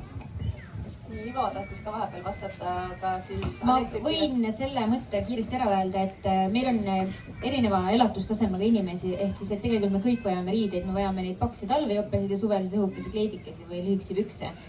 Et mina Fashion Revolution esindajana olen alati kandnud nagu seda mantrat endaga, et ka sellele odavale riidele tegelikult on turul koht olemas, et ka need vaesemad inimesed tegelikult peavad kuidagi saama riidesse. Et täna lihtsalt paremal elujärjel olevad inimesed kasutavad seda odavat väga-väga kurjasti ära, et selle peale veidi mõelda. Küll aga need tuntud kehva ilmega brändid, kes on siin korduvalt läbi käinud, ma olen nõus sellisel kujul, need ei saa kindlasti jätkuda, et planeet ühest otsast põleb, teisest küljest siis inimesed tarbivad nagu metslased põhimõtteliselt. Tulen selle tootjavastutuse teema juurde tagasi, et selleks, et nüüd olla valmis, siis selleks, mis meil siin paari aasta pärast juhtuma hakkab, eks, et see kohustuslik tootjavastutussüsteem, et see riikide kogumine on lihtne, aga nüüd ongi tootjavastutuse teema ja seal selleks, et olla valmis seda arhitektuuri siis ehitama, et ongi vaja need ärimudelid läbi mõelda, on vaja mõelda sellele, mis on meie ühiskonna kogukulu kogu selles teemas. Ja meil tegelikult on praegu väga põhjalik uuring selles osas valmimas, et järgmisel kuul saab valmis. Reet Aus, Arvi Moora, Eesti parimad eksperdid siis vaatlevad seda tekstiilivaldkonda väga põhjalikult läbi ja aitavad ka finantsilise poole pealt. Et ma siin võib-olla rõhutaks ühte asja, et me ei pea tahtma absoluutselt igat erinevat sektorit, et me peame valima siin, mis on meile ühiskonna jaoks kõige olulisemad ettevõtted, et kes aitavad just seda ühiskonna kulu alla tuua. piltlikult öeldes siis, et näiteks sortimisrajatisest Eestis oleks väga palju kasu selleks, et mingil tasemel eraldada tekstiile, millel on siis võimalikult madal lõppkäitluskulu. Et olgu see lõppkäitlus Soomes, Rootsis või kus iganes. Et selle peale peab mõtlema, et see ahel on suhteliselt kompleksne, aga loomulikult me ei saa elada illusioonis jah, et ainult üks imetehas kõik meie tekstiili laiali sorteerib, et meil igalühel on oma mingisugune vastutus, on inimestel mingi vastutus, tekib selle sorteerimisrajatise mingi vastutus ja lõpuks on küsimus nendes kuludes. Nii, aga kui ma küsin ka teilt siin praegu, et meil on tootjavastutussüsteem, et IVO ajakava järgi tegelikult see tootjavastutus tuleb alles paari aasta pärast, et me oleme siin nagu eriti need eesrindlikud siin praegu arutleme, mõtleme, mis saama hakkab, aga arvan ka, et väga õige aeg, et neid vestluseid pidama hakata, et olekski aeg erinevaid huvigruppe kaasata, eks ole. Et mis meil siis täna olemas juba on, mis on hästi, Kalle on toonud mitte pandipakend, vaid pakendite näidet siis, et kuidas see pakendite kogumine tootjavastutus toimib, eks ole, et mingid elemendid sealt saab üle võtta. Et mis teie silmis siis võiks, on juba, et okei, kuulge, sellega on meil hästi, aga vot need elemendid peaks veel läbi mõtlema. Maiko, tahad öelda? No, kõigepealt, kui sellest ajakavast rääkida, et siis loomulikult, et kui siin pool aastat läheb selle regulatsiooni vastuvõtmiseks, siis Eesti kontekstis väljatöötamiseks, siis me pole ka lõpuni kindlad, et kas see lõpuks ikkagi sellele tootmisele sellist soovitud mõju ja tarbekäitumisele omab, et ka selleni läheb 2-3 aastat aega. Ja selge on see, et kõige tõhusam rohi ikkagi ja kõige kiirem selline palsam sellele olukorrale ja keskkonnakahjule on ikkagi korduskasutus, eks ole. Et see, et me uuesti neid asju ja täiesti lõpuni siis ära kanname, eks ole, et on seal isegi mõni väike auk sees või mitte. Et see on kahtlemata nagu see asi, mis tuleb lõpuni välja mängida. Et nii kaua, kui meil lähevad korralikud, isegi uued asjad, interneti ostude taustal isegi vaadeldes, eks ole, tagasi saadetud asjad, mis on veel pakendis, isegi kui needki asjad lähevad meil täna ladestusse ja prügimäele või põletamisele, et siis me oleme ikkagi sellest veel väga kaugel. Siin me räägime juba sellest, et kuidas eraldada sellest riidehunnikust erinevaid, sellest komposiitmaterjalidest erinevaid materjale, eks ole. Aga kui me ei suuda isegi korduskasutuses lõpuni seda keskkonnahoidu luua, et siis me oleme ikkagi, meil on veel see madalam rippuv õun ju korjamata. Et see on igal juhul see, mis seda toetab. Ja teine aspekt, mis ma siia juurde tooksin, et kui Rainer rääkis siin pikalt sellest, et see tootjavastutus peaks kinni maksma selle, et lõpuks siis seda komposiitmaterjale taaskasutada, siis kindlasti tootjavastutus peaks korvama ka selle korduskasutuse. Et korduskasutusele kuluva siis ressursi või nii-öelda selle hinna, et seesama, et me selle käsitööna iga kord ringi sorteerime, ümber sorteerime, uuesti välja paneme, uuesti inimesele nii-öelda atraktiivseks ja kaubanduslikuks teeme, et see on samamoodi üks osa sellest tootjavastutussüsteemist. Ja see on väga oluline osa. Ja sellega me ju tegelikult lõpuks kõige otsesemalt vähendame ka tarbimist. Et iga riie, mille inimene ostab endale siis korduskasutusorganisatsiooni käest, see omakorda tähendab, et ta jätab mingisuguse uue riide ostmata. Et see on nagu kõige kiirem ja minu meelest tasuks siin märgata ka seda madalamal rippuvat õuna väga hoolega. Nii, Rait, palun. Ja, ma pikalt mõtlesin, et kas me täna, kui me läheme öelda 1. jaanuarist, nagu me läheme üle kohtkogumisele, et kõik hakkavad tekstiili peavad üle andma, siis ma tunnen, et me tegelikult anname nagu tagasilöögi siis korduskasutusele. Ehk siis kõik jõuab prügikasti, kus nad lähevad segamini materjali eemaldele. Et tegelikult nagu peaks nagu hoolega mõtlema selle peale, kas kohtkogumist üksegi luua, et milline see süsteem ka KOV-i vaates on. Ja teine on ka see, et keegi võib lõpuks tootjavastusorganisatsiooni nagu rolli välja kandma. Ja mina arvan, et täna Eestis toimunud taaskasutusorganisatsioonid, nagu teie olete, te peate nagu suuremalt mõtlema. Teie peaksite olema selle tootjavastu esimene lüli, kes seda korraldab. Sellisena, et see riie, mis on taaskasutatav, jõuaks nagu ennem teie juurde ja te peale leima oma partnerid, et tegelikult teist peaks kasvama välja need taaskasutusorganisatsioonid reaalselt.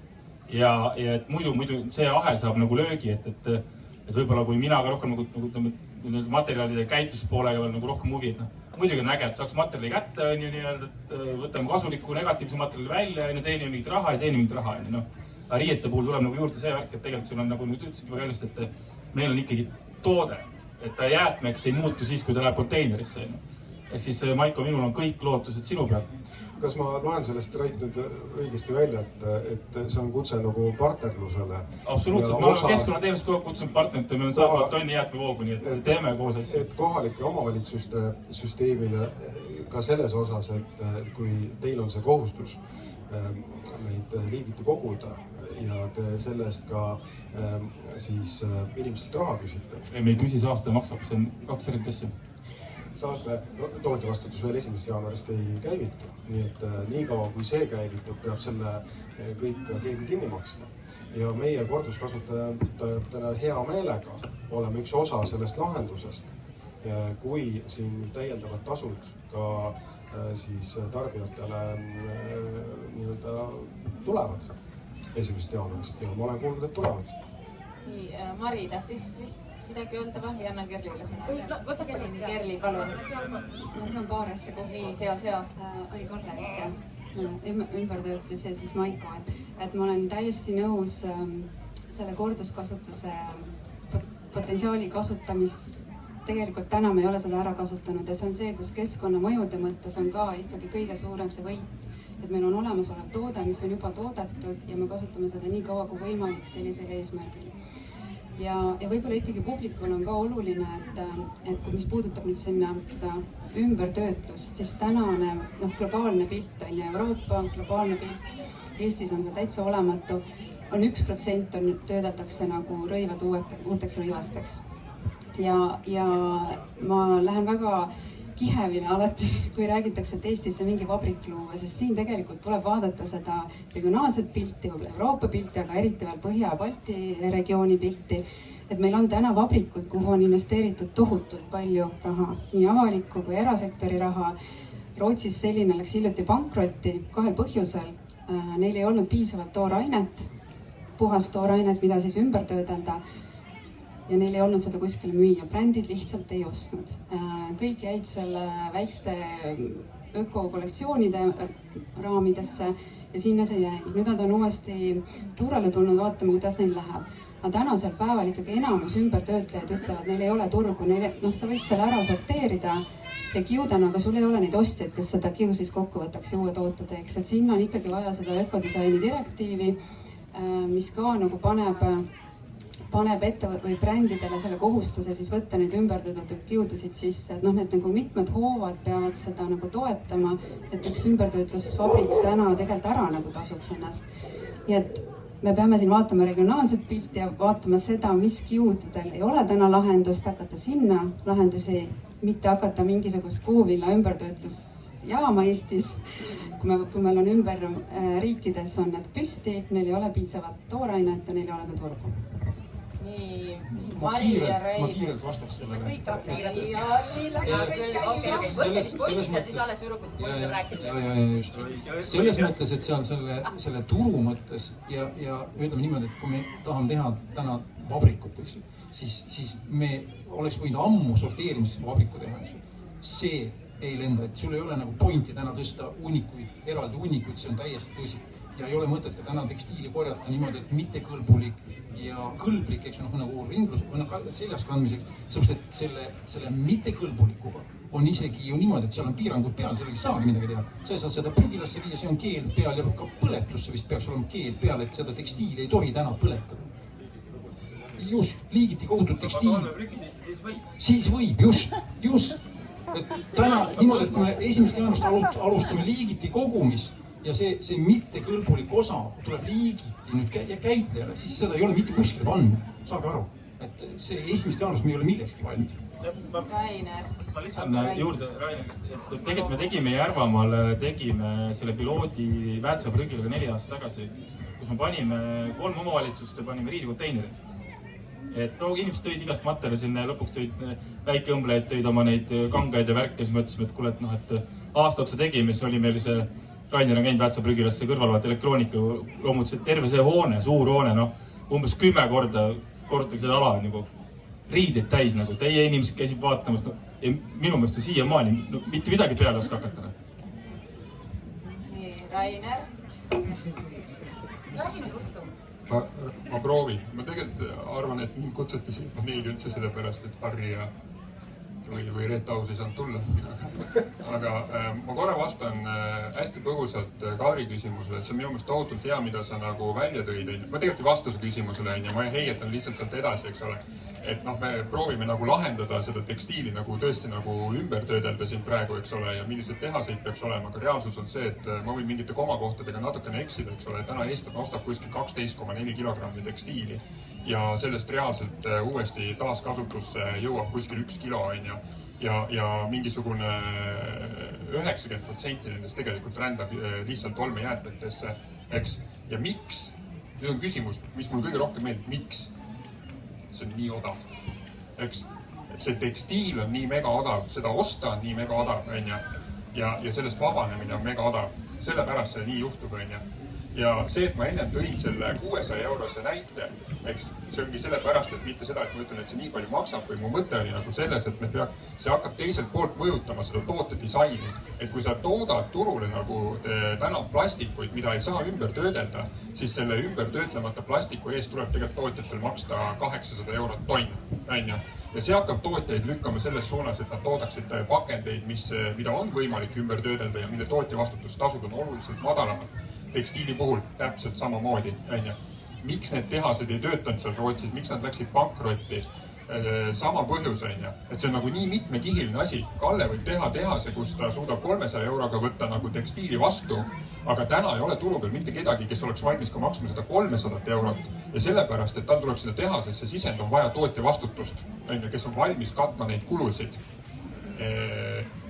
Ja mul oli mingi mõte veel. Jah, see on tõsi. Jah, aga paneme selle punkti. Kui tuleb, siis saad öelda. Ma olen nüüd kaua oodanud, et siiski see, mis mitmes kohas kõlas. Oluline on see, et me saaks ennem kätte korduvkasutatava asja, enne kui ta muutub tekstiiliks. Euroopa Liidu jäätmedirektiiv ütleb, et kõik, kes hakkavad riideid, tarbijajärgseid riideid koguma, muutuvad automaatselt jäätmekäitlejaks, soovitavad koguge kõik koos. Ja nüüd küsin mina teilt kui tarbijat. Kui te teate, et Humana poodi on pandud asjad müügile, mis on korjatud koos tekstiilijäätmega, siis me sorteerime need läbi ja mõned toome siis poodi ja ütleme, et see jäätmest välja võetud T-särk on nüüd väga mõnna, aga me ei jõudnud seda läbi pesta, neid asju on liiga palju. Kas te päriselt tahate taaskasutada või korduvkasutada? Mina ei ole kindel, et te nii väga tahaksite panna selga asju, mida te teate, et neid on kogutud jäätmena ja siis on nendega mingeid imeasju tehtud ja siis osade puhul öeldakse, et need käivad inimestele küll. Sellepärast ikkagi korjate eraldi. Mitu pakendiliiki me korjame? Pandipakend, klaas, siis segapakend ja paberväe. Eks inimesed saavad 4 asjast aru. Sobib selga panna riided, ei sobi selga panna riided. Saame hakkama küll. Ja siis on see, et me sorteerime läbi need, mis sobib selga panna, osa ei sobi ja siis saab Kalle oma tehasesse. Keegi peab tõenäoliselt läbi sorteerima loomulikult ka selle teise fraktsiooni, mis ei sobi selga panna. Ja see on kallis. See saab väga kallis olema, sest sealt ei müü eriti midagi maha. Ma näen, et Ivo hakkab sellele nüüd vastama, et ma veel täiendan, panen siia veel ühe klotsi juurde. Et ma küsin siis ikkagi otse, et millist rolli te täna näete selles liigite kogumise süsteemis just korduskasutajatel ja kas, kui meile hakatakse, kui nüüd see liigite kogumise konteiner hakkab maksma midagi inimesele, siis ta avastab, et aga uuskasutusse sõbralt sõbrale või omanale tuues ta ei pea midagi maksma. Ja siis me saame kogu selle hunniku endale ja siis hakkame meie maksma selle sorteerimise eest. Et kas me siis oleme osa sealt sellest süsteemist, Rait, kas me oleme osa sellest pirukast või ei ole? Ivo vastab, eks meil see vestlus jätkub veel mitu kuud, aga tahaks inimese äri kokku panna, või loogikat kokku panna. Et mõlemad pooled peavad midagi tegema, eks. Lõpuks peaksime jõudma lahenduseni, kus inimesel on see asi hästi lihtne ja mugav, et ütleme, ongi nende rabalad on ühes kilekotis, korralikud asjad on teises kilekotis, ta võtab nüüd korraga kaasa, läheb kuskile poe taha ja paneb need kõrvuti asetatud konteineritesse ära. ongi. Aga see eeldab muidugi seda, et inimesed saaksid aru, et mida tähendab kasutatav asi, mida tähendab siis see asi, mida ei saa enam kasutada. Lisaks see, et mida ei saa kumbagi konteinerisse panna, et mis peaks minema segaolmejäätmetesse. Mõnes mõttes on sellist teadlikkuse arendamise kohta ja lisaks on siis see ka, et kuidas me teeme selle ülemineku nüüd liigiti kogumise kohustusest kuni tootjavastutussüsteemi käivitamiseni. Et see eeldab meil nüüd järgnevaid arutelusid. Nii, ma kohe annan sõna Ivole Anetile. Ei, mina ütlen nüüd seda, Ivo, kui me ei et suuda miks... seda tänast olukorda, siis see on juba unistus, millest räägid. Nii, oota. Olen nii pikalt, võin öelda. Üks moment. Teie ka siin mõelge, kas teil on peas lahendused olemas. Pärast Aneti sõnavõttu tahaks vaadata, äkki keegi on siin järginud meie rasket mõttetööd ja teab lahendust, siis saate sõna. Nii. See mõttetöö on tõesti väga-väga raske. Püüan siin pilku peal hoida, kuulata kõike enda simeda, aga oleme ausad, kus meil tegelikult see probleem on. Probleem on selles, nagu Rainer ütles, riided on tohutult odavad. Me võime iga hetk minna, me võime kas või praegu minna osta endale täiesti uue garderoobi. Ja me võime sellest homme lihtsalt loobuda ja siis me vajame seda laiendatud tootja vastutust. Aga kuidas me jõuame sinna, et me armastaksime enda olemasolevaid riideid elu lõpuni, parandaksime neid, hooldaksime neid siltide järgi, sest sageli me ei tee seda, me isegi ei tea, kuidas enda riideid pesta, kuidas neid triikida ja nii edasi. Loomulikult meil enamikul pole ilmselt kodus niiti ega nõelagi. Et mõtleme natukene selle üle ka, mida me igaüks indiviidina saame teha. Nii, üks moment. Siin vaatan ringi. Nii, siin on juba käsi püsti. Niikaua kui Maiko mikrofoni annab üle, ma lihtsalt ütlen, et äkki me peaksime kollektiivselt siin valitsusele ettepaneku tegema, et unustage see tulumaksutõus, või tõstame tekstiilide makse ja jäätmekäitlusmakse ja sealt täidame sellega neid maksuauke. Nii, palun. Mari-Helene, võin on ju? Et ma tahaks lihtsalt küsida, ütleme nagu seadusliku poole. Mul see vastus on natuke peidetud siia, eks ju, et mis me võiksime teha. Miks ma võin praegu minna poodi ja osta 7 euroga endale uue kleidi, kui ma lähen uue kauba päeval Humanasse ja ostan ilusa kleidi näiteks 15 euroga. Et kuidas see saab olla, olles taaskasutaja nii kaua, kui ma mäletan, või kordus, nii, ma pean harjutama veel, korduskasutaja, nii kaua, kui ma mäletan, Seelika on mul täna näiteks 27 aastat vana kindlasti, Mariga, kes on mu õde, kellega me jagame palju asju, 3. või 2. pluus on muuseas seljas. Arvutasime, suutsime meenutada, et 27 aastat tagasi oli see Seelik, vahepeal olnud ka kleit, ehk siis meil on olemas nõel ja niid meie peres, kordamööda siis, kellel parasjagu käib, eks ju. Ehk siis mul on küsimus see, et nagu see seadusandlik pool, kuidas saab olla, et selline asi üldse, eks ole, on, et me saame nii odavalt minna osta midagi uut, kui meil on nii palju ilusaid asju ka taaskasutuses, eks ole, olemas. Korduskasutuses ikka pean harjutama veel. Ja teine pool on need, kes täna ei osta riideid. Sangar, sina tõid näitena, eks ole, ma usun, et siin teisi ka, peale Mari, kes ostavad riideid päris poodidest. Miks seda teha? Miks mitte minna ja osta, eks ole, sõbralt sõbrale või Humanast või uuskasutuskeskusest? Et kus nagu kus see loogika nagu tekib üldse? Aga vastus minu jaoks ongi see, et nagu taaskasutame. Ma kaitseks oma seda Sangari vastu, sellepärast, et Sangar on ainuke minu teada Eestis, kes teeb pikemale mehele pikema käisega pluusi, ehk siis mul on ainult ühed pluusid muidu nii, et ma ostan ja siis rohkem kanna ja üldjuhul Sangari pluus kestab mul keskmiselt 10 aastat vastu, mis ära kulub, on siin see küünarnukk ja kui ta ära kulub, siis ma saan ära mõelda suvepluusiks ja siis saab minna paadiga kalale. Väga äge, Kerli, palun. Ma sain mikrofoni, mul on üks küsimus, ma olen sul üks lahendus ja üks mõttekoht või üks probleemkoht. Küsimus on, et täna need annetuskonteinerid ja vabandate, tõenäoliselt ei ole ka nõus. Ma olen pikalt Põhjamaades elanud ja ma olen 15 aastat seal seda tarbimist näinud, et sul on niivõrd mugav lihtsalt viia kotiga need asjad anda ära. Peal on, et see läheb maailma teeme midagi head, siis nad lähevad ostavad poest uued riided. Et minu jaoks on need rõivaste annetuskonteinerid osa ringmajandusest. See on täiesti uus teema, tähendab mitte osa ringmajandusest, vaid lineaarsest majandusest. Sul on väga mugav lihtsalt oma asjad ära viia, kapp tühjaks teha ja minna uude poodi. sellest saab eraldi paneeli kunagi teha, see oleks väga põnev. nii, siis murekoht on see, et tegelikult enamus, ikkagi väga suur osa meie rõivastest täna läheb arengumaadesse Aafrikasse, kus puuduvad peaasjalikult kõik võimalikud jäätmekäitluslahendused. Erinevad uuringud viimasel aastal on näidanud, et 40% nendest, mis Euroopa või üle maailma sinna saadab, et ei lähe korduskasutusse, läheb prügiks. On ka teised uuringud, mis näitavad väiksemaid numbreid, aga probleem on olemas. Ja küsimus on, et kuidas see, mida näiteks Euroopa Liit täna nüüd tootjavastutusega, et kas see tootjavastutus lõpeb, selle maksu nagu rakendamine, selle maksu nagu kasutamine, kas see lõpeb siin meie Euroopa piiriga või me tegelikult hakkame panustama ka sinna, kus tegelikult see asi prügiks saab. Ja kolmas on lahendus, tootjavastutus, maksu lahendus. Rahvusvaheliste teadlaste, ekspertidega meie oleme välja töötanud nagu mõtte, ta ei ole veel nagu andme poolest nagu küpse, aga tegelikult tootjavastutusmaks võiks olla kahene. Üks on see, et kui see toode läheb turule ja siis teine osa sellest, millal ta nagu saab prügiks, millal ta jõuab sinna nagu prügijaama. Ja see viib sinna tagasi, et kui meil on kohalik villane kampsun, mis tegelikult võib-olla 15 aastat kapis ja kasutatakse, antakse edasi, või sul on temmupluus, mis on 5 kiudu ja 2 päeva kasutatakse, jõuab sinna, et neid ei tohi nagu maksustada samamoodi.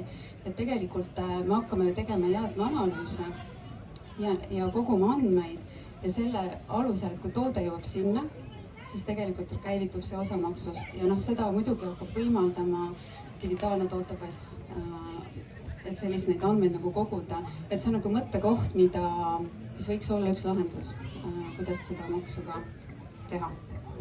Ivo, palun. Ja see on väga äge mõte sellepärast, et me just pakenditele teeme seda sama asja. Et pakendite puhul meil hetkel on kehtiv ju pakendijäätmete aktsiis, see on see, millest Rainer rääkis. Aga nüüd toome sinna juurde siis selle komponendi, mis kohaldub pakendite turule laskmisel, sõltuvalt selle pakendi enda materjalist ringlusse võetavusest. Me toome sinna sisse ka erandi korduskasutuspakenditele, mis ei peaks üldse seda aktsiisi maksma. Et väga huvitav selles suhtes, et me just praegu ehitame selle süsteemi valmis pakendite jaoks ja tekstiili jaoks seda rakendada ei tohiks olla mingisugune probleem. Eriti kui see tootjavastutussüsteem on rakendunud. Siin tuli nüüd korralik kriitika Humana kohta, ma kohe tundsin, et Humana saadab mingid riided, sokutab Aafrikasse ära. Ja ma tegelikult tean, et suures plaanis Euroopast läheb väga palju tekstiili Aafrika riikidesse ja ma tean, et on riike, kus on probleemid. Ja ma ei oska öelda, kas on võimalik see, et mõni organisatsioon või koguja reaalselt saadab mõnda Aafrika riiki asjad, mis on läbi sorteerimata. Sest inimene, mina näen, mida inimesed toovad konteinerisse. Seal võib olla moosipurk, seal võib olla šampoon, seal võib olla, ma ei tea, poolikud mähkmepakid, nii edasi, pluss riided, pluss mudased kuumikud. Loomulikult me sorteerime kõik läbi ja see, mis me annetame oma partnerorganisatsioonile, on läbi sorteeritud, vastab sellele, mida nemad tahavad. Malavisse jõuab inimese kohta aastas meilt 200 grammi tekstiili, ehk siis heal juhul üks T-särk ühe elaniku kohta või natuke vähem. Mosambiigis oli see äkki 60 grammi, nii et võib-olla mingi varuka saab nagu iga mosambiiklane selle arvelt, mis Humana sinna saadab. Need müüakse sarnastes poodides kusjuures maha nagu Humana poed Eestis. Nii et neil on rakendus, need ei ole midagi sellist, tanks ja viskavad üle õla. Kindlasti mitte. Aga see, et kõik, mis läheb Euroopast välja, peab olema eelsorteeritud, et me jumala pärast ei saadaks oma moosipurki, poolikut šampooni või tonti ja veel mida inimene arvas, et sokutan sinna konteinerisse. See on küll nagu tõesti must be, seda peab tegema. Et ei ole see, et saadetakse suvali asju. Saadetakse asju, mida on seal konkreetselt inimesel vaja. Sest kui ta ei võta testitud kvaliteediga asja, mis Euroopas on käigus olnud, ütleme Eestis, eestlase seljas, testitud ei lähe esimese pesuga katki, teisega, kolmandaga ka ei lähe. Laseme ringlusesse kas Eestis või laseme ringlusesse Malavis. Suurt vahet ei ole, sest Malavi inimesel on samamoodi riideid vaja. Kui ta ei saa seda teise ringi asja, millel on see test tehtud, see kandjapoolne test, olgugi et Eestis hea küll, ma loodan, et me oleme head testijad, siis ta ostab selle demust. Sellepärast, et tema jaoks on demu täpselt sama odav nagu eestlase jaoks. et noh, me ei konkureeri seal kohaliku ei hinna poolest, ei mahu poolest kohaliku tekstiilitööstusega, vaid Euroopa teine ring tegelikult kõige rohkem konkureerib väga odava Aasia toodanguga, mis ongi see, et noh, nagu meie paneme 2 korda, kanname puru, täpselt samamoodi mosambiiklane paneb selga, kannab 2 korda puru. No võib-olla polegi vaja Aafrika poole vaadata, et ka Baltimaid on nimetatud Skandinaavia riiete tagahooviks, eks ole, ja vaadates ka, milline on meie siis hinnatase täna uue kauba mõistes, eks ole, et siis kodukaupade ja tekstiili osas juba 117% Euroopa keskmisest ja vaadates meie ostujõudu ja järgmisi aastaid, siis kindlasti see roll nagu korduskasutuse osas ka piiriüleses kaubanduses kuskile ei kao. Et kindlasti Eesti inimene vajab sedasama soodsamat riiet, et ennast hästi tunda ka veel siin edaspidi. Et see on kindlasti ka oluline märkida siinkohal ja minu meelest see korduskasutus piiriüleses kontekstis on laiemas looduskeskkonna looduhoiu mõistes ju igati loogiline ja normaalne. Et me kasutame neid asju, mida võib-olla kuskil mujal enam ei taheta kasutada, siis kasutavad need edasi, mida meie enam kasutada ei taha. Et see on me oleme ikkagi ühendatud anumate süsteemis. Nii et seda pilti korduskasutuse osas ma väga loodan, et see eurodirektiiv ja ka edasised regulatsioonid arvestavad. Et see piiriülene kaubandus siin on pigem toetavaks osaks. Loomulikult ei tohiks ta jõuda välja kuskile Aafrika ladestusaladele ja seda peaks regulatsioonis vältima, aga seda positiivset aspekti peaks jällegi arvestama. See, mis Kerli ütles, et tegelikult sellesama Euroopa tootja vastutusega me saaksime võib-olla nagu hakata lahendama probleeme ka Euroopast väljaspool. Nii, Rainer, sa oled eriti jutukaks hakanud. Kas sul on üks lause öelda? Mul tuli see hea mõte meelde, mis mul ennem jäi ütlemata, et tegelikult selles maailmas ikka nagu väga palju asju on nagu fundamentaalselt nagu lihtsad, eks ole. Et innovatsiooni ja sellist ühiskonna käitumise mustrit saab nagu draivida 2 asja laias laastus, eks ole. Et üks on see, et kas mingi tarbija enda käitumismuutus nagu toob turule uue muutuse või see kiirendatakse läbi seadusandluse. Me tegeleme näiteks KBFis ühe liitium-ioon projektiga, mille eesmärgiks on siis autode liitium-ioon akudest välja võtta materjalid. Seal on vaske, seal on alumiiniumid, seal on koobaltit, seal on liitiumit, mega väärtuslikke materjale. Ma arvan, et kõik te teate või olete vähem korra kuulnud seda lugu, et need elektriautode akud, et need põletatakse ju ära, eks ole. Jah, ja see tegelikult ongi nagu niimoodi olnud. Aga täna on tehtud nagu seadus, mis ütleb ühelt poolt, et nende liitium-ioon akudele peab tulema tootja vastutus ehk sunnib ühelt poolt tootjaid neid akus ümber töötlema ja teiselt poolt et sellest on natuke isegi vähem kasu, et kui näiteks Kallele tõesti tuleb see tootja vastutus, ta saab tehasesse võtta need tekstiilid vastu, aga nüüd tal on järgmine küsimus, et mida ta selle tootega teeb, kellele ta seda annab, kus see turg on. Ja selle liitium-ioon aku puhul on niimoodi, et teiselt poolt on seadusandlus öelnud seda, et kõikides elektriautodes peab olema 25% siis ringlusse võetud materjale ja kõik eeldused on loodud. Ja täna, mis on Euroopas toimunud, on täielik innovatsiooniplahvatus toimunud, et neid tehaseid ja tehnoloogiaid arendatakse nagu seen, räige võidujooks käib, kes saab ennem püsti enda tehnoloogia, kes saab ennem patenteeritud, sest turg on loodud. Sul on loodud ühelt poolt kohustus need akud ära käidelda ja sul on teiselt poolt otsast loodud nagu see turg, et kuhu sa saad materjali müüa. Ja nüüd ma vastan tegelikult sellele väga heale Aneti küsimusele, kus ta ütles, et aga kuidas see majandus kasvatab, ja see on nagu minu meelest see ringmajanduse nagu fantastiline lugu on see, et kui sul siiamaani oli vaja selleks, et toota liitium-ioon akut, sul oli vasekaevandust vaja, sa pidid eeldama selleks, et sul olid maa sees oli vaske, selleks, et alumiiniumit toota, sa pidid eeldama, et sul on kuskil maa sees alumiiniumit, ma ei räägi ränist, koobaldist, neid tuuakse Aafrikas sisse. Ja nüüd me saame luua endale materjalitööstuse niimoodi, et meil tegelikult loodusressursse ei ole.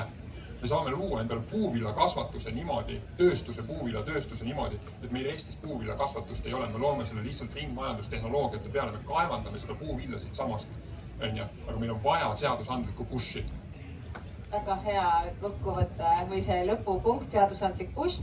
Ma Ivo ei anna sulle praegu sõna, olen ajast väga teadlik ja enne kui me lõpetame, seal on üks küsimus ka, ma tean, aga ma tahaks teie kõigi käest küsida tegelikult te annaksite käega märku, ma annan teile 2 varianti, te olete siin kuulanud seda, et kas meil oleks vaja koguda selliselt, et me kogume kasutuskõlbulikud rõivad eraldi, saab kasutada, ei saa kasutada, see on variant 1, et mõtled, et mina olen valmis niimoodi koguma, et ma olen kompetentne, oskan küll teha valiku. Või sa ütled, et ei, mina tahan koguda niimoodi, et ma panengi kõik ühte hunnikusse, ühte konteinerisse ja keegi pärast järel sorteerib. Teeme hääletuse.